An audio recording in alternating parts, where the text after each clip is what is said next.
चल ठीक है। तो सबसे पहले तो वेरी गुड इवनिंग। और ये तेरा पहला क्लास है, तो मैं थोड़ा सा इंट्रोडक्शन में ही रहूँगा। पहले मैं बता दूं तेरा सीडीएस के अंदर में क्या क्या होता है। वैसे तूने एग्ज़ाम एक बार दिया हुआ है और पता नहीं, अब शायद गाइडेंस ठीक से मिली नहीं होगी तो नहीं हुआ उतना अच्छा, या जो भी है।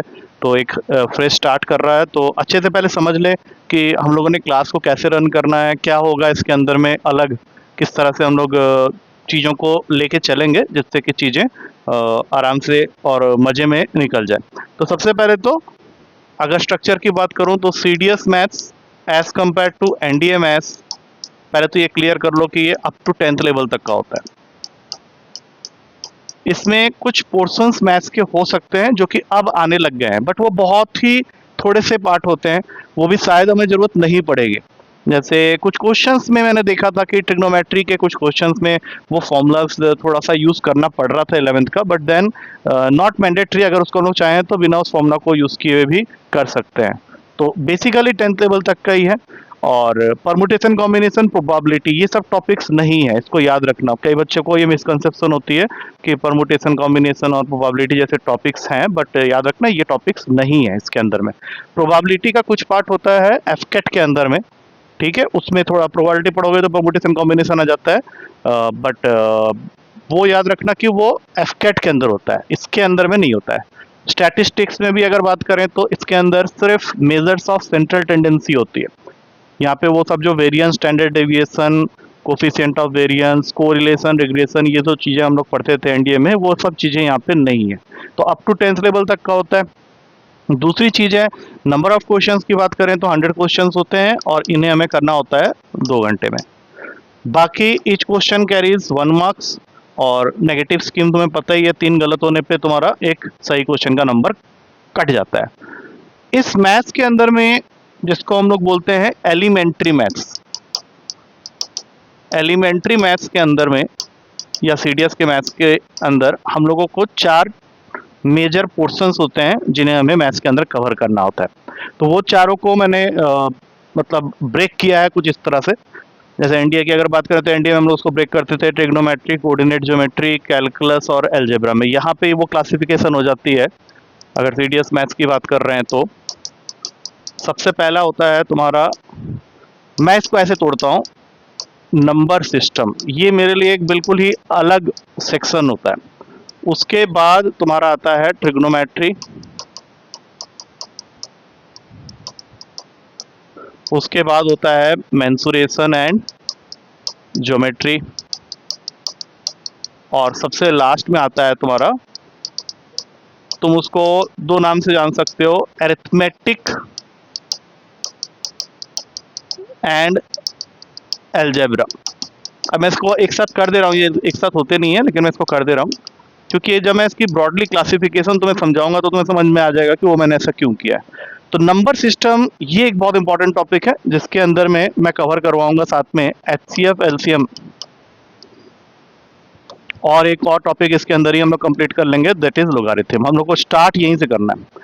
और तुम्हारे पेपर में ये जो तीनों टॉपिक्स मैंने लिखे हैं, नंबर सिस्टम, एचसीएफ, एलसीएम और लोगारिथम, क्योंकि नंबर सिस्टम इकलौता टॉपिक नहीं होता, उसके अंदर बहुत सारे सब टॉपिक्स होते हैं। जब हम लोग स्टार्ट करेंगे तो मैं बताऊंगा कि उस अंदर क्या होते हैं सब टॉपिक्स, जिसकी वजह इसका वेटेज जो है करीब करीब 25 क्वेश्चन तक चले जाता है। ये तीनों टॉपिक्स मिला के एक्सीड कर सकते हैं लेकिन कम कभी नहीं होंगे, 25 तो तुम मान के ही चलो। ट्रिग्नोमेट्री, जिसके अंदर एक और चैप्टर आ जाएगा तुम्हारा हाइट एंड डिस्टेंस, ये दोनों मिला के ऑन एन एवरेज हर साल तुमको 10 से 12 क्वेश्चन मिलेंगे ही मिलेंगे, जिसमें हाइट एंड डिस्टेंस के 2 क्वेश्चन होंगे, बाकी जो 8 या 10 क्वेश्चन होंगे वो तुम्हारे basic ratios and identities up to 10th class वहीं तक होगा। उसके बाद आते हैं हम लोग मेंसुरेशन एंड ज्योमेट्री। ये मैक्सिमम पोर्शन कवर करता है तुम्हारा, तुम मान के चल लो 25 से 30 क्वेश्चन यही कवर करेगा। तो अगर तुम यहीं पे देखो तो ऑलमोस्ट 60 टू 65 क्वेश्चन तो यहीं पे हो गया तुम्हारा। तो बाकी जो टॉपिक्स बच गए हैं, जिसमें बहुत सारे टॉपिक्स हैं, क्योंकि इसमें मैंने बहुत सारे टॉपिक्स अभी नहीं लिखे हैं, वो सारे के सारे चले जाएंगे तुम्हारे अरिथमेटिक एंड अलजेब्रा के अंदर। तो तुम समझ लो कि ये बाकी 35 क्वेश्चंस अगर हैं ऑन एन एवरेज वो वहाँ से आएगा। अब उसके अंदर कौन कौन से टॉपिक हो गए, जैसे परसेंटेज हो गया, profit and loss, ratio, proportion, time and work, speed, distance and time, statistics, linear and quadratic equation, set theory. तो ये जितने भी टॉपिक, SI, CI, जितने भी टॉपिक सब हैं वो सारे के सारे उधर चले जाएंगे। और इन सब में क्या होता है कि वो तुमको एक एक दो दो क्वेश्चंस, मैक्सिमम वो तो 3 क्वेश्चन ऐसे करके डालता है। तो हम लोगों ने स्टार्ट करना है इधर से, पहले ये कंप्लीट करेंगे, उसके बाद हम लोग जाएंगे अरिथमेटिक एंड अलजेब्रा के अंदर में। ये दोनों टॉपिक्स हमारे पहले होंगे। उसके बाद ट्रिग्नोमेट्री, क्योंकि ट्रिग्नोमेट्री किए बिना मेंसुरेशन एंड ज्योमेट्री के अंदर नहीं जा सकते, कि मेंसुरेशन एंड ज्योमेट्री के क्वेश्चन को करते समय ट्रिग्नोमेट्री की जरूरत पड़ती है हम लोग को। तो ये हमारा मेन एजेंडा रहेगा, ठीक है। तो अब तो मैंने इतना कुछ बोला है, तुम थोड़ा सा बताओ तुमने इनमें से क्या क्या पढ़ा हुआ है। जैसे अगर अभी मैं नंबर सिस्टम की बात कर रहा हूँ, तो have you studied number system, पहले किए हुए हो कहीं पे, कुछ आइडिया होगा उसके बारे में। क्योंकि देखो वैसा तो नहीं है कि एक ऑनलाइन लेक्चर में जैसा होता है कि आया टीचर कुछ कुछ बताना स्टार्ट किया। It's A both way interactive class. तो यहाँ पे बहुत सारी बातें ऐसी होंगी जो कि एकदम क्लासरूम में, जैसे मैं इमेजिन कर रहा हूँ तुम यहाँ बैठे हो एंड तुमसे मैं कुछ पूछ रहा हूँ, मैं बिल्कुल उसी तरीके से चलूंगा। मतलब ऐसा नहीं कि कोई देख रहा है, मैं उसको पॉइंट ऑफ ये में रख के चल रहा हूँ, वैसा नहीं कर रहा मैं, नहीं तो फिर कोई फीलिंग नहीं आएगी। तो बताओ क्या पढ़े हुए हो, अब तुम्हारी बारी है, बताओ अपने बारे में, बताओ क्या इसके अंदर नंबर सिस्टम में क्या पढ़े हुए हो। ये सब तो देखो रिकॉर्ड हो रहा है, तुमको मिल जाएगा थोड़ी देर के बाद। So no need to write anything unless और until I will ask you to write. वो नोट्स तुम बाद में बना लेना, क्वेश्चन जैसे ही करने दूंगा उसको करने बैठ जाना, लेकिन ऐसे कुछ अभी मत करो। अभी सिर्फ आराम से रेसिप्रोकेट करो खाली जो भी मैं बोल रहा हूँ। हाँ बोलो।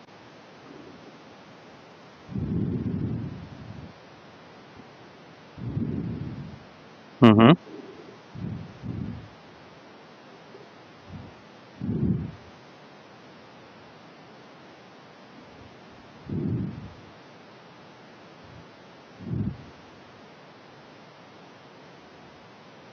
तभी मैंने उसको बाद में रखा हुआ है actually. Trigonometry and height and distance तुम्हें अब कुछ नहीं लगेगा, क्योंकि तुमने वो एनडीए लेवल वाला जब कर लिया है, तो ये तो 10th तक का होता है। इवन तुमने देखा होगा कि इस करके पेपर में जब तुम क्वेश्चंस कर रहे होगे, तो ट्रिग्नोमेट्री के मोस्टली क्वेश्चंस तुम्हारे बन गए होंगे, उसमें कोई दिक्कत आई नहीं होगी तुम्हें।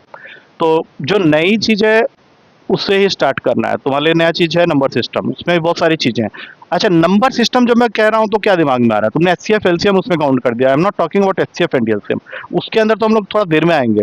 उससे पहले जो एचसीएफ एलसीएम है, वो मतलब जो नंबर सिस्टम है, उसमें तुमने क्या क्या पढ़ा हुआ है। Suppose I start with something, ठीक है, मैं सपोज करता हूँ, मैं तुमसे पूछता हूँ, जब भी हम नंबर सिस्टम करते हैं तो we should be dealing with numbers.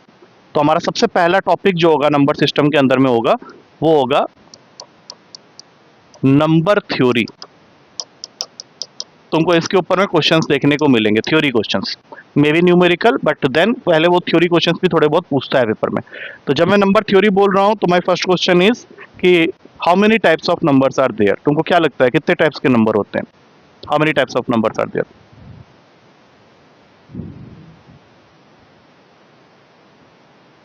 नहीं नहीं, होल नंबर, नेचुरल नंबर जो तुमने बोल दिया है वो तो किसी एक पर्टिकुलर कैटेगरी में आ गई। ठीक है, तो मैं थोड़ा सा यहाँ पे ब्रीफिंग कर देता हूँ। नंबर थ्योरी जो होता है उसमें जब हम नंबर्स की बात करते हैं, तो नंबर की बेसिक क्लासिफिकेशन दो टाइप की होती है। एक होता है तुम्हारा रियल नंबर, और एक होता है तुम्हारा इमेजिनरी नंबर। इमेजिनरी नंबर के बारे में हम लोग यहाँ पे ज़्यादा बात नहीं करेंगे, क्योंकि एनडीए में ऑलरेडी एक टॉपिक हम लोग पढ़ चुके हैं, कॉम्प्लेक्स नंबर। तो ये वही वाले नंबर्स होते हैं, या ये कह लो कि जिन नंबर्स को तुम रियल नंबर लाइन के ऊपर नहीं दिखा सकते हो, वो सारे के सारे तुम्हारे इमेजिनरी नंबर होते हैं, जिसके बारे में तुम्हारा सीडीएस कवरेज नहीं लेता है। ये वही वाले नंबर हैं जो हम लोग पढ़ रहे थे, रूट का -1 जो आयोटा के साथ में होता है। तो ये वाले नंबर्स तुम्हारे कोर्स में है ही नहीं, तो इसके बारे में ज़्यादा बात करने की जरूरत ही नहीं है। हमारा जो भी पॉइंट ऑफ डिस्कशन होगा वो रियल नंबर्स के अंदर होगा। इसकी 5 क्लासिफिकेशन होती है। रियल नंबर को हम लोग 5 टाइप्स में डिवाइड करते हैं। एक होता है एन, दूसरा होता है डब्लू, फिर जेड, फिर Q and then I R. N stands for natural number. बताओ, बाकी तो तुम बता ही दोगे। एन नेचुरल होता है, डब्लू होल नंबर्स हो गया, जेड क्या हुआ, नहीं, जेड को बोलते हैं इंटीजर्स। क्यू होता है rational number, I R irrational number. इन सबको ही बोला जाता है रियल नंबर। ये सब मिला के बनते हैं रियल नंबर, क्योंकि इन सारे नंबर्स को तुम इस रियल नंबर लाइन के ऊपर में दिखा सकते हो। ये हमने क्लास 6 में पढ़ा था। यहाँ पे माइनस इन्फिनिटी होता है, यहाँ पे प्लस इन्फिनिटी होता है, बीच में जीरो होता है, इस साइड में सारे जेड माइनस होते हैं, इस साइड में सारे जेड प्लस होते हैं। क्योंकि तुमने जेड्स को इंटीजर्स के लिए यूज किया है, तो जेड माइनस का मतलब हो गया नेगेटिव इंटीजर्स और जेड प्लस का मतलब हो गया पॉजिटिव इंटीजर। तो ये बनाता है। और इसके बाद अब नेचुरल नंबर की अगर मैं बात करूं तो नेचुरल नंबर इस नंबर लाइन के ऊपर में तुम दिखा सकते हो, क्योंकि नेचुरल नंबर का डेफिनेशन ये होता है कि those numbers which are positive and which starts with one. One से जो भी नंबर स्टार्ट होते हैं, जितने भी पॉजिटिव नंबर्स होते हैं, वो सारे के सारे तुम्हारे नेचुरल होते हैं। उस कैटेगरी में अगर तुमने जीरो भी मिला दिया, मतलब zero plus natural number will give rise to whole numbers. मतलब natural number starts with one, one to infinity you can say, close bracket यहाँ से ओपन, इसमें जीरो से स्टार्ट कर दो, जीरो से infinity, close bracket open. Integers हो जाएंगे minus infinity two plus infinity open. But इसमें हम सिर्फ उन नंबर्स की बात करेंगे जो इंटीजर्स है, जो पी वाई क्यू के फॉर्म वाले यहाँ पे आ जाते हैं। Rational number are those numbers, क्योंकि इसके ऊपर में एक अलग से पूरा डिपार्टमेंट है। मतलब रैशनल नंबर एक सिंगल लाइन में खत्म नहीं हो सकता, उसके अंदर बहुत सारी चीजें आ जाती हैं। अगर मैं उसकी सिर्फ डेफिनेशन की बात करूं तो हम लोग कह सकते हैं कि those numbers which can be represented और can be written in the form of p by q. मतलब जिन नंबर्स को हम पी बाई क्यू के फॉर्म में लिख सकते हैं, where q is not equals to zero but p and q belongs to Z. अब इसमें p can be equals to zero but p and q both can not be equals to zero at the same time. तो ये जाके पूरा complete करता है definition को rational number का। और यहाँ पे छोटे छोटे क्वेश्चंस बन जाएंगे, स्टेटमेंट क्वेश्चन। जैसे एक क्वेश्चन आता है स्टेटमेंट में कई बार कि every natural number is a rational number. अब बताओ क्या every natural number rational number होगा? सोच के बताओ थोड़ा इसका। इज अ रैशनल नंबर, क्या ये कहना सही होगा या गलत होगा? सही होगा। उसी तरह से every whole number is a rational number, ये कहना सही होगा? सही होगा। हाँ, जीरो को तुम 0/1 लिख सकते हो, कोई प्रॉब्लम नहीं है। और उसी तरह से every integer is a rational number, ये भी कहना सही होगा हमारा। नेगेटिव अगर आ गया पी के जगह में तो हमने डेफिनेशन में लिखा ही हुआ है कि P and Q both belongs to Z. लेकिन अगर मैं इसका वाइस वर्सा कर दूं, अब वाइस वर्सा का क्या मतलब है कि every rational number can not be natural number, every rational number can not be integer, every rational number can not be a whole number. तो ये चीज का हमेशा ध्यान रहे कि सारे के सारे नेचुरल, होल और इंटीजर नंबर्स जो होते हैं वो रैशनल हो सकते हैं, लेकिन सारे के सारे रैशनल नंबर का जरूरी नहीं है कि वो नेचुरल, होल या इंटीजर्स हो। ठीक है, इतनी बातें अभी के लिए संभाल के रखो। और इर्रेशनल नंबर वो नंबर्स होते हैं जिनको हम पी बाई क्यू के फॉर्म में नहीं लिख सकते। मतलब तुम इसको कभी भी पी बाई क्यू के फॉर्म में नहीं लिख सकते हो। तो तुम बोलोगे सर ये तो कोई डेफिनेशन नहीं हुआ। तो इसको और अच्छे से क्लियर करने के लिए मैं ये कह दूं कि जो नंबर्स तुम पी बाई क्यू के फॉर्म में नहीं लिख सकते हो, उन सब का जो डेसिमल रिप्रेजेंटेशन होता है, now there I am using a new word, decimal representation, ये किस तरह का होना चाहिए? ये होना चाहिए non terminating, non repeating. For example हम लोग 22/7 लिखते तो हैं, बट ये किसकी वैल्यू होती है? पाई की। अब इसको हम लोग बोलेंगे कि it is a purely irrational number. अब ये इरेशनल क्यों होता है? क्योंकि अगर तुम 22/7 को सॉल्व करोगे तो ये देगा तुम्हें 3.14258 डॉट डॉट डॉट। अब ये जो डॉट डॉट डॉट है ये दो तरह के होते हैं। एक डॉट डॉट डॉट वो होता है जो कि नॉन टर्मिनेटिंग है बट रिपीटिंग है। फॉर एग्जाम्पल मैं 1/3 लिखता हूं तो 1/3 की वैल्यू हो जाती है 0.333333। इसमें और इसमें डिफरेंस है। यहां पे तुम ये नहीं कह सकते कि ये 14258 एक बार इसी ऑर्डर में आ रहा है, नहीं आएगा ऐसा, वो अलग अलग वैल्यूज लेके आएगा। तो that's why it is categorised under the category of non terminating. Non terminating मतलब खत्म नहीं हो रहा, खत्म नहीं हो रहा। और नॉन रिपीटिंग मतलब कोई फिक्स्ड पैटर्न में वो रिपीट नहीं हो रहा। लेकिन मैं अगर उसकी बात करूं तो 0.333333 वो भी नॉन टर्मिनेटिंग है बट वो रिपीट हो रहा है, क्योंकि उसमें जो 3 है वो बार बार आ रहा है, तो वो एक फिक्स्ड पैटर्न में रिपीट हो रहा है। तो उस वाले को हम लोग रैशनल नंबर बोलेंगे, इस वाले को बोलेंगे इरेशनल नंबर। इसको हम लोग नंबर लाइन के ऊपर दिखा सकते हैं कि नहीं? आप सोचो, रैशनल नंबर और इरेशनल नंबर। तुम बोलोगे सर अभी तो आपने बोला कि दिखा सकते हैं, तो ये एक थोड़ा सा क्वेश्चन बन जाता है। दिखा सकते हैं, इसका आंसर है कि चाहे रैशनल नंबर हो या इरेशनल नंबर में हो, अगर मैंने उसको रियल नंबर बोल दिया है तो they all can be represented on the real number line. अब बच्चे इसमें थोड़ा कंफ्यूज हो जाते हैं, उन्हें लगता है कि इस तरह की वैल्यू को शायद नहीं दिखा पाते होंगे। फॉर एग्जाम्पल एक और एग्जाम्पल ले लेता हूँ, √2, √5, √3। अब मैं इनकी वैल्यूज पूछूंगा, तुम मुझे इसका up to 3 places of decimal value बता दोगे, बट देन वो वहां पे खत्म नहीं होता है, और दूसरी चीज है कि वो उसी पैटर्न में रिपीट नहीं होता है। फॉर एग्जाम्पल हमने पढ़ा हुआ है 1.414 होता है, लेकिन इसके बाद ये कुछ और अलग अलग वैल्यूज भी लेता है। ये 1.414 के बाद जो वैल्यूज हैं 252 ऐसे करके चलता है। तो अगेन है the same thing, non terminating as well as non repeating. Non repeating को एक और तरीके से भी बोला जाता है रिकरिंग, ये भी याद रखना, ये टर्म कई बार यूज करता है एग्जामिनर, तो बच्चों को पता ही नहीं होता, उनको लगता है रिपीटिंग रिकरिंग क्या हो गया, वो गेस करते हैं कि हाँ शायद रिपीटिंग को ही बोल रहा है, और जो नहीं कर पाते वो गलत करते हैं। तो √3 की वैल्यू जैसे हो गई 1.732, ये हमको पता है, लेकिन इसके आगे भी कुछ वैल्यूज हैं जो कि 518 ऐसे करके चलता है। अब ये भी वही हो गया, लेकिन इन सब नंबर्स को हम लोग नंबर लाइन पे रिप्रेजेंट कर सकते हैं। अब ये कैसे करते हैं मैं दिखा देता हूँ। जैसे मान लो सब 9th क्लास में तुमने किया होगा, √2 को दिखाना है नंबर लाइन में, नंबर लाइन बना दिया एक। अब यहां से यहां तक मेजर कर लो, ये 1 यूनिट का है।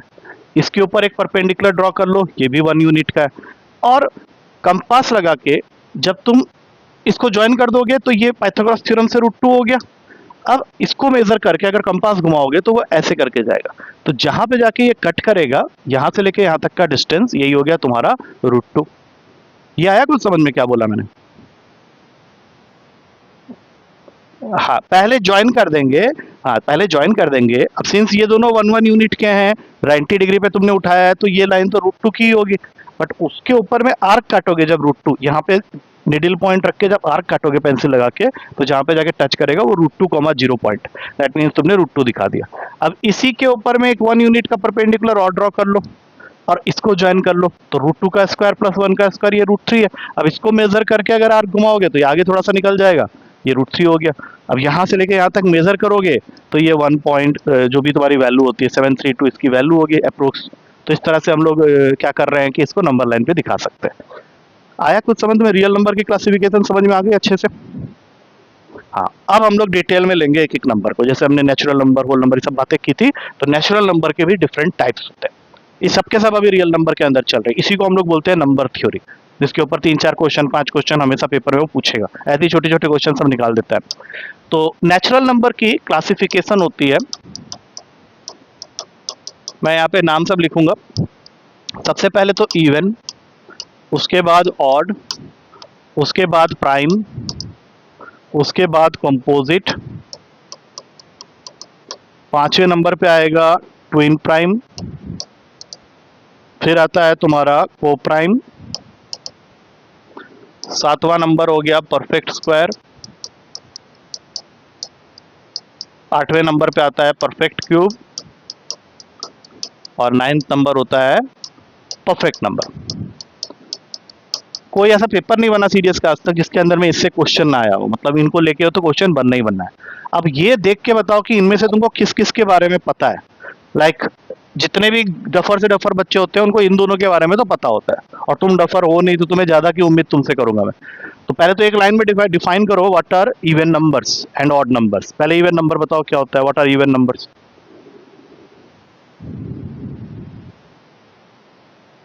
हाँ बस ये जो डेफिनेशन तुमने बोला है ये वैसे सुनने में अच्छा लग रहा है, but this is wrong answer. मैं तुमको वही प्रूफ कर देता हूँ क्यों रॉन्ग है। सपोज कर लो मैं यहाँ पे एक नंबर लिखता हूँ,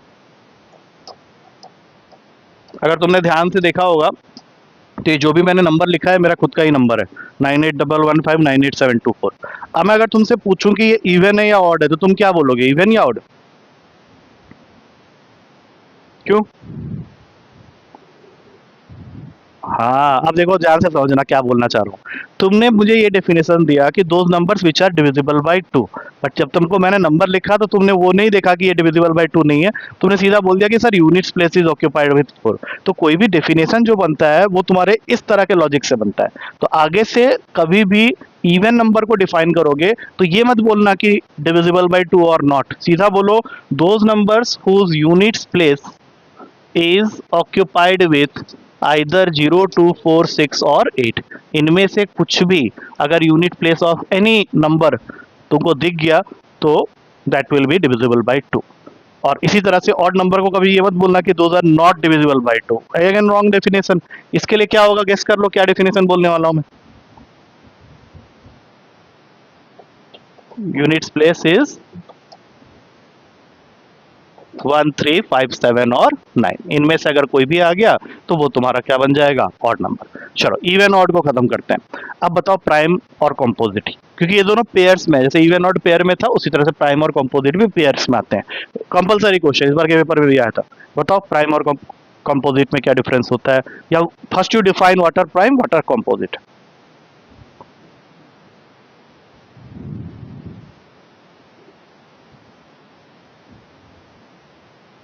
तो हाँ, फैक्टर, राइट। तो you can say those numbers which have got only and only two factors. और ये दो फैक्टर्स कौन कौन से हैं, एक तो 1 and the other is the number itself. अब जैसे ही तुम ये बोलोगे तो कंपोजिट नंबर का डेफिनेशन उसके साथ ही आ गया कि those numbers which have got more than two factors, जिसका दो से ज्यादा फैक्टर्स है तो वो कंपोजिट नंबर है। अब सोचो ये बात तो 6 क्लास के बच्चे को भी पता है, तुम्हारे लिए जो सीडीएस मांगेगा वो क्या मांगेगा, what are how many prime numbers are there from 1 to 100। अब इसका आंसर तुमने किया हुआ है तो बताओ, नहीं किया हुआ है तो एक बार लिख के मुझे बताओ कितना है, क्योंकि मैं क्लास में यही करवाता हूँ, पहले मैं लिखवा लेता हूँ बच्चे को, या तो इसका आंसर पता होता है या फिर नहीं। अब पता होता है तो वो एक आंसर देता है, बोलता लिख के देख, लिखता है वो मैच ही नहीं करता उसका। तो पहले बताओ इसका आंसर मालूम है तुमको।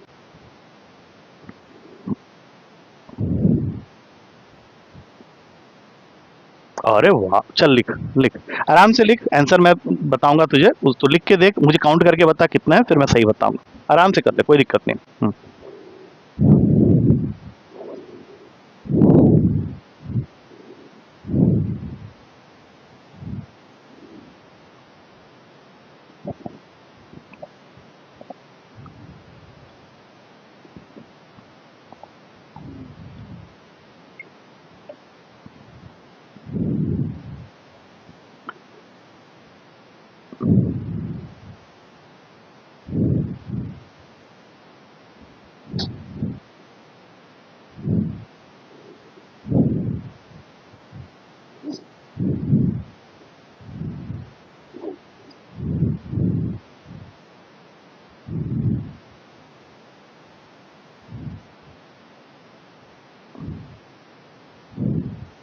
24 है। तुझे क्या लगता है ये आंसर सही है? क्योंकि जब तुम्हें ऐसे क्वेश्चंस मिलते हैं तो ऑप्शंस में जरूर ये आंसर होगा, क्योंकि तुम बहुत ही आंसर के क्लोज हो, but this is not the correct answer. तो उससे क्या होगा कि तुम जितनी भी मेहनत से लिखे हो वो फिर भी गलत ही हुआ।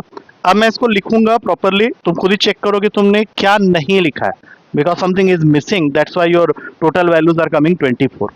तो सबसे पहले 2 3 5 7 11 13 17 19 23 29 31 37 41 43 47 53 59 61 67 71 73 79 83 89 एंड 97। अब काउंट करते हैं, 4 4 8 2 10 2 12 3 15 2 17 2 19 3 22 2 24 1 25। मैंने काउंट कर लिया उसको, तो टोटल प्राइम नंबर्स 25। अब तुम देखो कौन सा तुमने नहीं लिखा था, क्योंकि वो तुम ना फिर गलती करोगे, इसलिए मैं पूछ रहा हूँ कौन सा नहीं लिखा था इसमें से।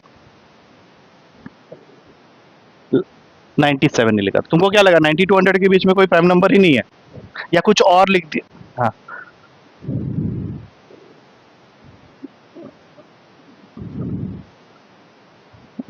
वहाँ पे थोड़ा जल्दबाजी करे, आराम से कर लेता क्या है। I think you have only got one answer missing, तो लेकिन वो आंसर गलत हो जाएगा। अच्छा चलो इसको एक्सटेंड करते हैं। अब मुझे बताओ कि how many composite numbers are there from 1 to 100। तुमने 25 काउंट तो कर लिए प्राइम नंबर, कंपोजिट कितने होंगे?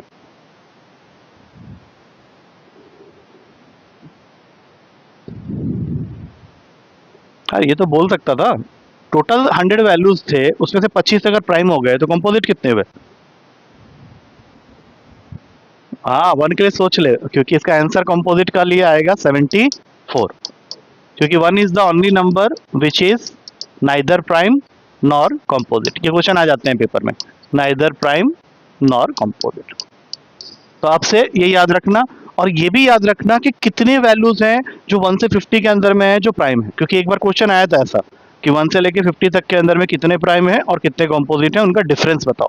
तो कुछ रिजल्ट्स अगर हम लोग याद कर लेंगे अपने आप ही बना के तो बेनिफिशियल होता है, अदरवाइज लिख के कर लोगे, वो तो वैसे भी तुम 1-1.5 मिनट के अंदर लिख ही ले रहे थे, तो हो सकता है ये क्वेश्चन तुम कर लो। बस इनको याद रखना, 25 prime 74 composite, because 1 is neither prime nor composite. छोटे क्वेश्चन और बन सकते हैं, how many numbers are there which are prime and even, which only one, that is 2, because 2 is the only even prime number, बाकी जितने भी prime number है वो ऑड ही होते हैं। ठीक है, ये याद रखना। चलो, प्राइम कंपोजिट हो गया, उसके बाद आते हैं मेन 5th कैटेगरी और 6th कैटेगरी। इनको मैं एक साथ लिख देता हूं। एक होता है ट्विन प्राइम और एक होता है को प्राइम। और ये जो को प्राइम होता है इसको अभी हम लोग एक और नाम से भी जानते हैं, that is also known as relatively prime. ये सब याद रखना ये चीजें, इस बार क्वेश्चन आया था रिलेटिवली प्राइम। हाँ, अब बताओ इसके बीच में क्या डिफरेंस होता है। दोनों में प्राइम वर्ड तो कॉमन है, लेकिन then there is some difference between both the categories. पहले ट्विन प्राइम।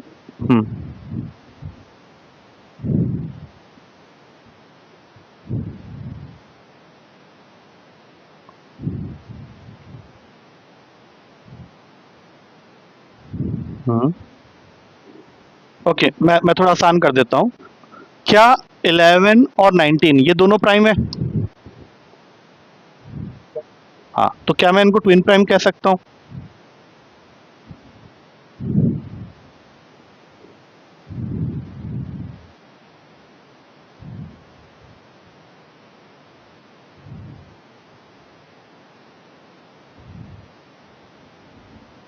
अच्छा, तुम्हारे हिसाब से 7 और 11 और 11 और 13। अच्छा, इसमें से ट्विन प्राइम कौन सा है बताओ? इसको तुम अभी छोड़ दो, लिव दिस वन। तुम इन दोनों में से बताओ ट्विन प्राइम कौन सा है। बस यहाँ पे छोटा छोटा देखो कितनी छोटी छोटी बातें हैं। ट्विन प्राइम को आज से याद रखना, twin prime are those pair of prime numbers which have got exactly one composite number between them, पहला डेफिनेशन। दूसरा definition, twin primes are those primes which has got a difference of 2 between them. इसका मतलब है तुम ये भी कह सकते हो कि कंसेक्यूटिव प्राइम, लेकिन वहां पे क्या कंडीशन पड़ गया कि वो जो दो प्राइम तुम बोलोगे कंसेक्यूटिव तो हैं, लेकिन उनके बीच एग्जैक्टली वन कंपोजिट नंबर होना चाहिए, और ये तभी पॉसिबल हो सकता है जब उनके बीच का डिफरेंस 2 का हो। अब मैं ट्विन प्राइम लिख के बताता हूँ कितने सारे हैं हमारे पास में। 100 के अंदर में 3 5 हो गया, 5 7 हो गया, 11 13 हो गया, 17 19 हो गया। ये सारे क्वेश्चंस बनते हुए चले जा रहे हैं। उसके बाद तुम्हारा 20s के कॉलम में ट्विन प्राइम नहीं मिलेगा तुमको, उसके बाद जाके 40s के कॉलम में मिलेगा। 41 43 हो गया, 57 59 हो गया। आई थिंक इसके बाद 71 73 एक आएगा और नहीं आएगा। तो क्वेश्चन बन सकता है कि how many pairs of twin primes are there from 1 to 100, तो यू कैन काउंट देम। अगर तुम्हारे दिमाग में और कुछ आ रहा है तो बताओ, मेरे हिसाब से 7 ही आ रहा है, क्योंकि इसके बाद कोई भी ऐसे दो प्राइम नंबर मुझे याद नहीं आ रहे जो अभी हमने लिखे थे जो कि कंसेक्यूटिव है। ठीक है, तो ये हो गया ट्विन प्राइम, और इसका कोई और दूसरा नाम नहीं होता। अब जो दूसरा वाला कैटेगरी है जिसके बारे में मैं बात करूंगा वो होता है को प्राइम, जिसको हम लोग रिलेटिवली प्राइम भी बोलते हैं। इसके बारे में कुछ आइडिया है को प्राइम और रिलेटिवली प्राइम के बारे में? अगर है तो बताओ। ट्विन प्राइम तूने बताया है, लेकिन वो थोड़ा सा वहां पे इधर उधर हो गया। अब बताओ को प्राइम या रिलेटिवली प्राइम जो मैंने बोला था।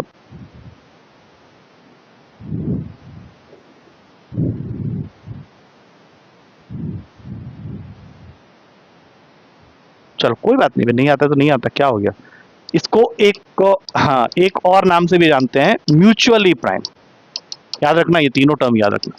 अब इसमें ये जरूरी नहीं होता कि दोनों नंबर प्राइम हो, लेकिन जो चीज जरूरी है वो है कि उनका HCF 1, मतलब हो सकता है कि दोनों नंबर प्राइम हो सकता है एक प्राइम हो एक कंपोजिट हो सकता है दोनों कंपोजिट हो, लेकिन इन तीनों के लिए जब पेयर ऑफ नंबर्स का HCF देखोगे तो वो 1 होना जरूरी है। फॉर एग्जाम्पल, सपोज मैं लिखता हूं 3 and 11, ये दोनों प्राइम है और इनका HCF है 1। अब मैं लिखता हूं 11 and 25, इसमें एक 11 प्राइम है, 25 कंपोजिट है, लेकिन इसका भी HCF क्या है, 1 है। अब मैं लिखता हूं 39 एंड 70, इनमें से कोई प्राइम नहीं है, दोनों कंपोजिट है, लेकिन इसका HCF क्या है, अगेन 1 है। तो ये जितने भी नंबर्स हैं ये सारे के सारे को प्राइम, रिलेटिवली प्राइम या फिर म्यूचुअली प्राइम कहलाएंगे। अब बताओ क्या कहना सही होगा, all twin primes are coprime या all coprime are twin prime?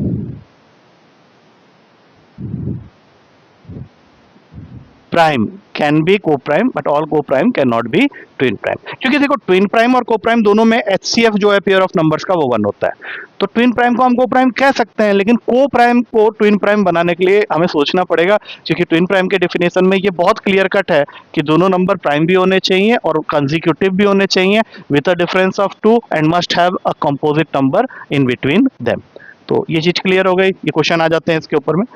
उसके बाद 2-3 चीजें हैं, उसके लिए ज्यादा कुछ बोलूंगा नहीं, सिर्फ टास्क दे दूंगा इसके ऊपर में, एक होमवर्क हो जाएगा। देखो परफेक्ट स्क्वायर हम सबको पता है कि परफेक्ट स्क्वायर उन नंबर को बोला जाता है जिनका हम स्क्वायर रूट निकाल सकते हैं। तो एक काम कर लेना, 1 से लेके 30 तक का स्क्वायर, जैसे हमें डेज ऑफ द वीक याद है, मंथ इन अ ईयर याद है, यूनिवर्सल ट्रुथ्स जैसे सब याद है ना हम लोग, उसी तरह से 1 से लेके 30 तुम्हें याद करना ही करना। ये काम मैंने वहां पे भी बोला था तुमको, इंस्टीट्यूट में बोला था ना कि याद कर लेना, उस समय याद किए थे नहीं किए थे पता नहीं, बट अब जो वाला मैथ्स करने जा रहे हो उसमें नहीं करोगे तो फंस जाओगे। और परफेक्ट क्यूब तुमको याद होना चाहिए कम से कम 1 से लेके 20 तक का, यही मैंने तब भी बोला था, आज भी यही बोलूंगा। बाकी इसके अंदर में 2-3 छोटे छोटे पॉइंट्स होते हैं, वो मैं बता देता हूँ। परफेक्ट क्यूब के अंदर तो कोई पॉइंट नहीं होता है, इन सब का डेफिनेशन बहुत क्लियर है। Those numbers whose square root you can find out is known as perfect square, those numbers whose cube root you can find out are known as perfect cube, plus ये दो तुमको याद करने ही पड़ेंगे। Perfect square का एक favourite question होता है, वो तुमको क्या करेगा, 4 ऑप्शंस दे देगा और पूछेगा विच one of the following is not a perfect square. तो नॉट अ परफेक्ट स्क्वायर के लिए एक रूल हमेशा याद रखना कि जो नंबर्स 2, 3, 7 या 8 से खत्म होते हैं, या जिनके यूनिट्स प्लेस में 2, 3, 7 या 8 होता है, वो नंबर कभी भी परफेक्ट स्क्वायर नंबर नहीं हो सकते। तो वो डेफिनेटली ऐसे क्वेश्चन में क्या करेगा, तुम चेक तो करोगे नहीं उनका स्क्वायर रूट निकाल निकाल के, तो वहां पे ये जरूर आइडेंटिफाई कर लेना कि वो कौन कौन से नंबर हैं या वो कौन सा नंबर है जो 2, 3, 7 या 8 से खत्म हो रहा है, क्योंकि उससे अगर खत्म हो रहा है तो वो नंबर कभी भी किसी भी नंबर का स्क्वायर तो नहीं हो सकता, that means it is not a perfect square number. और दूसरा तरीका, एक और पॉइंट बहुत इंपॉर्टेंट है कि ये perfect square number can not have odd number of zeros in it. इसका क्या मतलब हुआ, जैसे मान लो मैं यहाँ पे एक नंबर लिख देता हूँ 1, 2, 3, साथ में लगा देता हूँ 000, तो 1, 2, 3 000, ये 000 नंबर के एंड में लगा हुआ है, मतलब कितने जीरोस हैं, 3, which is a odd number. तो कभी भी किसी भी परफेक्ट स्क्वायर नंबर के अंदर में ऑड नंबर ऑफ जीरोस नहीं होना चाहिए at the end, at the end, ये भी याद रखना। तो ये दोनों बातों को लेके वो कई बार क्वेश्चन बना देता है या ये क्वेश्चन पूछ देता है, तो ये दोनों बातें याद रखना। तो परफेक्ट स्क्वायर, परफेक्ट क्यूब, ये खत्म। आखिरी टाइप ऑफ नंबर जो नेचुरल नंबर के अंदर होता है, that are known as perfect number. तो परफेक्ट नंबर आई थिंक तुमको पहली बार सुन रहे होगे, या अगर मालूम है तो बताओ किन नंबर्स को हम परफेक्ट नंबर बोल सकते हैं, एनी आइडिया अबाउट दैट, सोचो।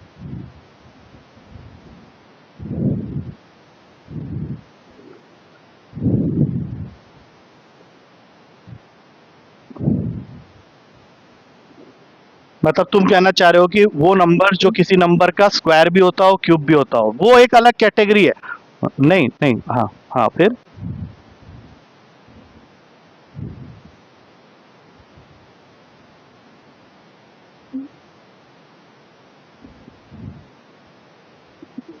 नहीं नहीं नहीं, ठीक है, कोई छोड़ दे, कोई बात नहीं, नहीं पता तो नहीं पता। अच्छा, अभी गूगल मीट में क्लास हो रही है ना, तो 37 मिनट्स के बाद एक बार रुकेगा, तो 34 मिनट्स एक्चुअली हुई है, तो मुझे ना एक बार उसको वहाँ पे चेंज करना पड़ता है, एक बार स्टॉप करना होता है, वो सेव हो जाता है, फिर उसको रिस्टार्ट करना होता है, ठीक है।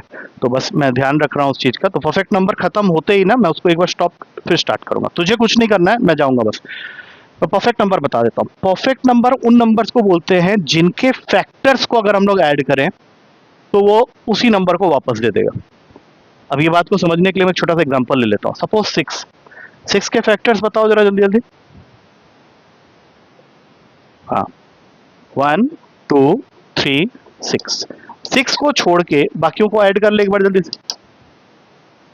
6 ही आएगा। अच्छा मान ले 6 ऐड कर देते तो क्या होता, डेफिनेशन में सिर्फ इतना चेंज आता कि अगर परफेक्ट नंबर है तो उनके फैक्टर्स का जो सम होगा that will give you a sum which is just double of the number.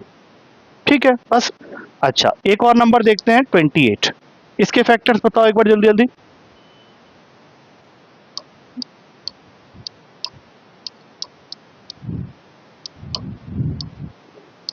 इसको छोड़ के बाकियों को ऐड कर लो एक बार जल्दी से।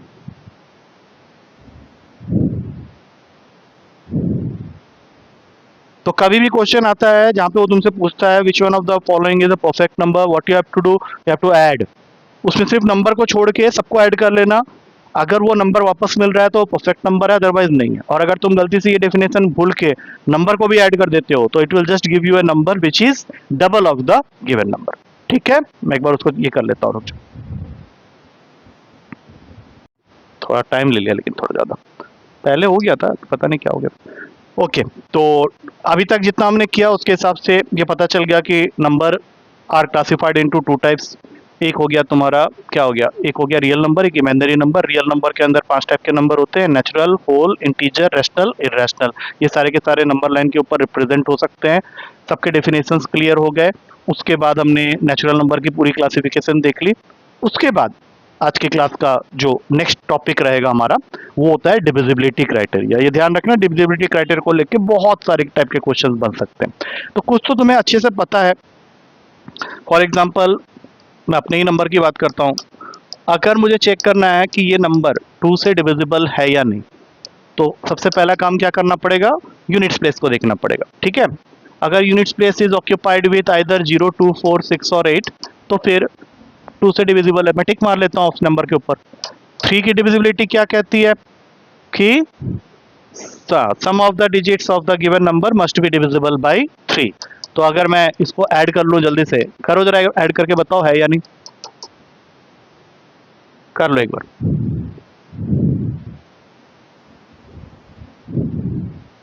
है कितना आ रहा है 54। हाँ इन सबको ऐड करेंगे तो ये 54 आ रहा होगा। 54 is divisible by 3, tick. Divisible by 4 के लिए क्या देखते हैं,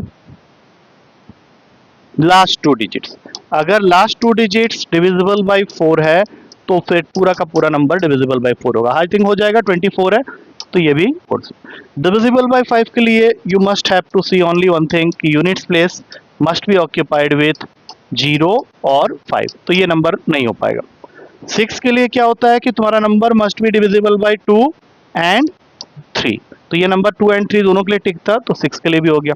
अच्छा 7 हम लोग बड़े नंबर के लिए यूज ही नहीं करते। 7 के लिए मैं एक छोटा सा बता देता हूँ। मान लो तुम्हारे पास में कोई नंबर है 343, अब तुम इसको चेक करना चाहते हो कि ये 7 से डिविजिबल है या नहीं, तो रूल ये बना लो कि जो यूनिट्स प्लेस है इसको पहले अलग कर लेंगे और उसमें 2 मल्टीप्लाई करेंगे, और अगर मैं 2 मल्टीप्लाई करता हूँ तो ये 6 हो जाएगा। अब जो बचा हुआ नंबर है उसमें से ये 6 माइनस कर दो, कितना आ गया 28। अब सोचो 28 7 से डिविजिबल होता है, तो फिर ये 343 भी 7 से डिविजिबल होगा। अब इस तरह से अगर थोड़ा सा बड़ा नंबर है up to 4-5 digit 6 digit max कर सकते हैं। इस नंबर के लिए बोलोगे तो मैं तो भाई इसको ऐसे ही डिवाइड करके देख लूंगा, क्योंकि जो इसका तरीका है वो यही है। लेकिन मुझे क्यों ऐसा लगता है कि अगर बड़े नंबर होंगे तो ये तरीके से भी टाइम लग जाएगा, तो उससे बेटर होगा हम लोग डिवाइड करके देख लें। और वैसा मुझे अभी तक कोई जरूरत नहीं पड़ी है। हाँ क्या,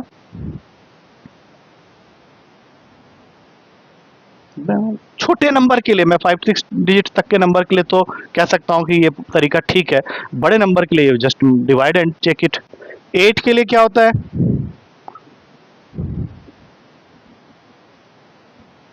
8 के लिए लास्ट 3 डिजिट्स। अगर लास्ट 3 डिजिट्स तुम्हारा डिविजिबल बाय 8 है तो पूरा का पूरा नंबर 8 से डिविजिबल होगा। अब ये 724 ले लो, 8 9 72 होता है लेकिन 4 अटक जाएगा, तो इसका मतलब है कि ये नंबर 8 से डिविजिबल नहीं है। हाँ और 9 का सेम एज 3। अगर मैं 9 की बात कर रहा हूं तो again you have to check sum of the digits must be divisible by 9। तो सम ऑफ द डिजिट्स देख लो, 54 आया ही था, तूने पहले ही किया हुआ है, तो 54 9 के टेबल में आता है, तो yes it is divisible by 9। 10 के लिए सबको पता है कि units place must be occupied with only and only one number that is 0, जो कि यहाँ पे नहीं है, तो ये वैसे ही खत्म हो गया। और फाइनली जो क्वेश्चन बनता है वो 11 के लिए बनता है। 11 का मालूम है? हाँ मैं बता देता हूँ, मैं इसी नंबर को ले लेता हूँ, या फिर ऐसा करो तुम अपना नंबर बताओ, मैं उसको 11 के लिए चेक करूंगा। बताओ अपना नंबर बताओ। हाँ नहीं नहीं, मैं बोल रहा हूँ अपना नंबर बताओ, फ़ोन नंबर। हाँ 7056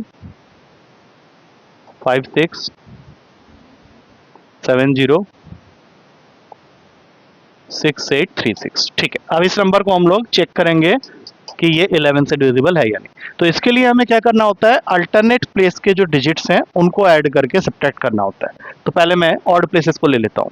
7 + 5 12, 12 + 7 19, 19 + 6 25, 25 + 3 28। उसके बाद नीचे से पकड़ो, 0 + 6 6, 6 + 0 6, 6 + 8 14, 14 + 6 20। अब इनको आपस में सब्ट्रैक्ट कर दो, कितना आया 8। अब 8 आ गया तो दिक्कत हो गई, क्योंकि आना क्या चाहिए था कि this difference must be equals to 0 और a value which comes in the table of 11। ना तो 8 0 के इक्वल है, ना ही 8 11 के टेबल में आता है। दैट मीन्स ये जो नंबर है ये 11 से डिविजिबल नहीं है। आप कोई भी नंबर तुम चेक कर सकते हो, मेरा वाला नंबर भी नहीं आता, क्योंकि मेरा 54 था, ऑड प्लेसेस का 29 आ जाता, इवन प्लेसेस का 25 आ जाता, दोनों को माइनस करते 4 आ जाता। हमारे लिए रिक्वायरमेंट क्या है कि या तो 0 आ जाए या फिर एक ऐसा नंबर आए जो 11 के टेबल का हो, तब जाके मैं बोलूंगा कि my given number is divisible by 11, otherwise not. Clear हो गया ये चीज? ठीक है। अब आज की क्लास की आखिरी चीज बताने जा रहा हूं, यूनिट्स डिजिट कंसेप्ट। याद रखना हर साल कंपलसरली एक क्वेश्चन देता है, इस बार भी एक क्वेश्चन आया था।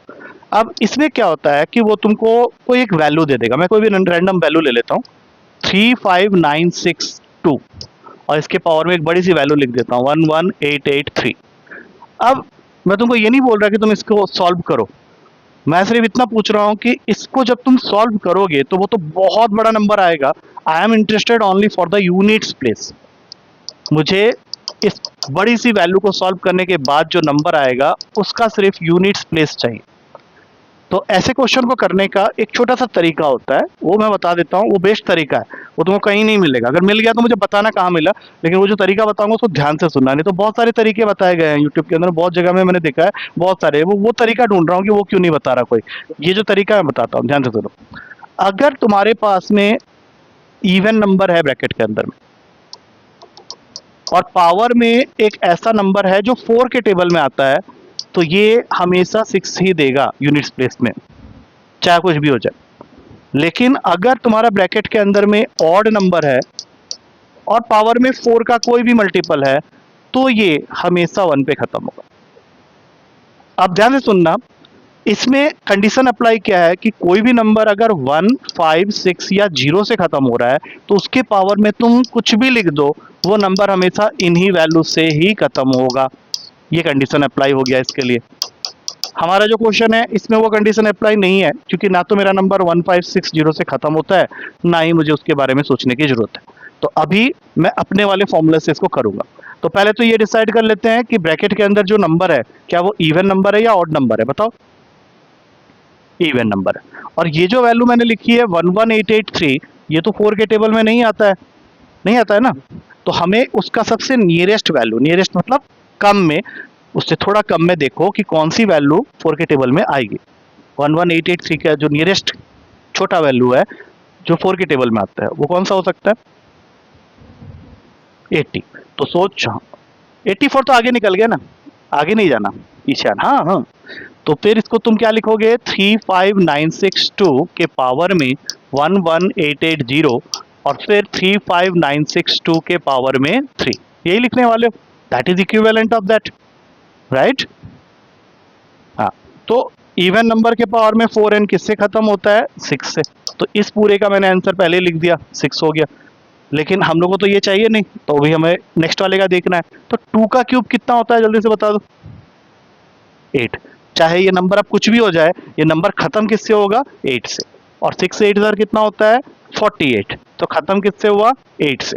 तो इस पूरे वाले का एक्सपेंशन का यूनिट्स प्लेस 8 होगा। कितना समझ में आया? आ गया होगा। हम्म।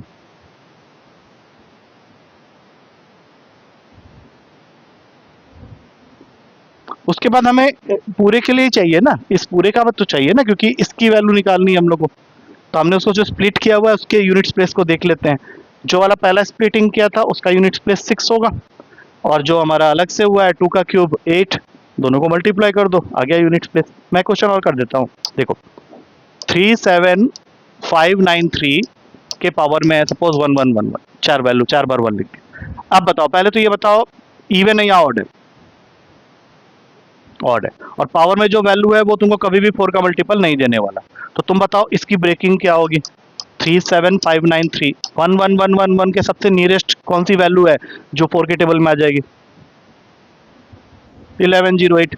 तो तुम यहाँ 1108 लिखोगे, लेकिन तुम्हें जो रिक्वायरमेंट है उसके लिए तुमको यहाँ पे और एक 3 पावर चाहिए या नहीं चाहिए, है कि नहीं? अब मैंने क्या बताया था कि अगर ऑड नंबर के पावर में 4 का मल्टीपल है तो वो किससे खत्म होगा हमेशा? इवन नंबर, हाँ हाँ, 1 पे, राइट राइट, ये 1 पे खत्म होगा। तुम वैसे याद रख लो ना, जैसे सबसे छोटा ऑड नंबर 3 होता है, तो वैसे 1 होता है लेकिन 3 कर लेते हैं। 3 के पावर में अगर सबसे छोटा मल्टीपल 4 का रखोगे तो 4 ही आएगा, तो 3 की पावर 4 कितना होता है? 81। तो हमेशा के लिए फिक्स कर लो कि 1 ही होगा। और उसी तरह से इवन नंबर का अगर याद करना है तो सबसे छोटा इवन नंबर 2 होता है, उसके पावर में सबसे छोटा मल्टीपल 4 का रख दो, 4, 6 पे खत्म होगा, वो रूल बन गया। अच्छा अब बताओ 3 का क्यूब, 3 का क्यूब किससे खत्म होगा? 7 से। तो 1 इंटू 7, इस पूरे वैल्यू का यूनिट स्पेस जो होगा वो 7। आ गया होगा समझ में? अब तो क्लियर है पूरा।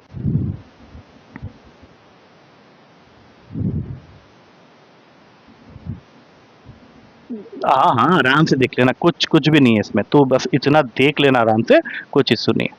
ठीक है, तो आज की क्लास में अभी इतना ही करते हैं। इसको एक बार रिवाइज मारना अच्छे से, क्योंकि अगले पेपर, अगली class onwards you will be getting paper. Her class के एंड में छोटा सा एक पेपर तुझे मिल जाएगा, जिसमें हमने जितना भी पढ़ा होगा ना, जैसे आज आज की क्लास में कुछ किया है, कल के क्लास में कुछ और कर लेंगे, तो उसका एंड में एक पेपर होगा जिसके अंदर तुझे 10 से 15 क्वेश्चन मिलेंगे, दैट आई विल डिसाइड। और जितने भी क्वेश्चन मिलेंगे उसमें प्लस 5 मिनट्स कर देना। जैसे मान लो मैंने 10 क्वेश्चन दिया तो 15 मिनट, 15 क्वेश्चन दिया तो 20 मिनट करके, क्लास के इमीडिएट बाद जैसे ही तुझे पेपर मिलेगा पीडीएफ में, जैसे ही मिला उसको करके मुझे उसके आंसर्स लिख के सबमिट कर देना। मैं उसको चेक करूंगा, +2 फॉर करेक्ट, -1 फॉर इनकरेक्ट, जैसे करते थे हम लोग इंस्टीट्यूट में। 1 कैपिटल में, 2 बी नहीं आया कोई बात नहीं, ऐसे करके सबमिट करना। तो उससे तेरी जो इंप्रूवमेंट होगी, जो कि मिसिंग है हर वो बच्चे के लिए जो ये सोच रहा है कि भाई ऑनलाइन कहीं से कर लूंगा हो जाएगा, नहीं होगा वैसा। कोई तुझे पकड़ेगा ही नहीं इस तरह से कि तू कर क्या रहा है, तुझे खुद नहीं पता चलेगा कि तू कहाँ। ठीक है, तो इस तरह से हम लोग को क्लास को प्रोसीड करना है। अब कल जब आएगा तो कल अभी हम लोग पहले आगे थोड़ा सा और करेंगे, फिर क्लास के एंड में वो पेपर तुझे मिल जाएगा, वो फिर तुझे करके मुझे सबमिट करना है, मैं तुझे चेक करके दे दूंगा। ठीक है, चल फिर ओके, आज के लिए इतना रहते हैं, बाकी बातें करेंगे कल। थोड़ा सा रिवाइज मार देना सारी चीजें, इनको अच्छे से पढ़ लेना, ठीक है, कोई टेंशन मत ले। चल, टेक केयर, जा।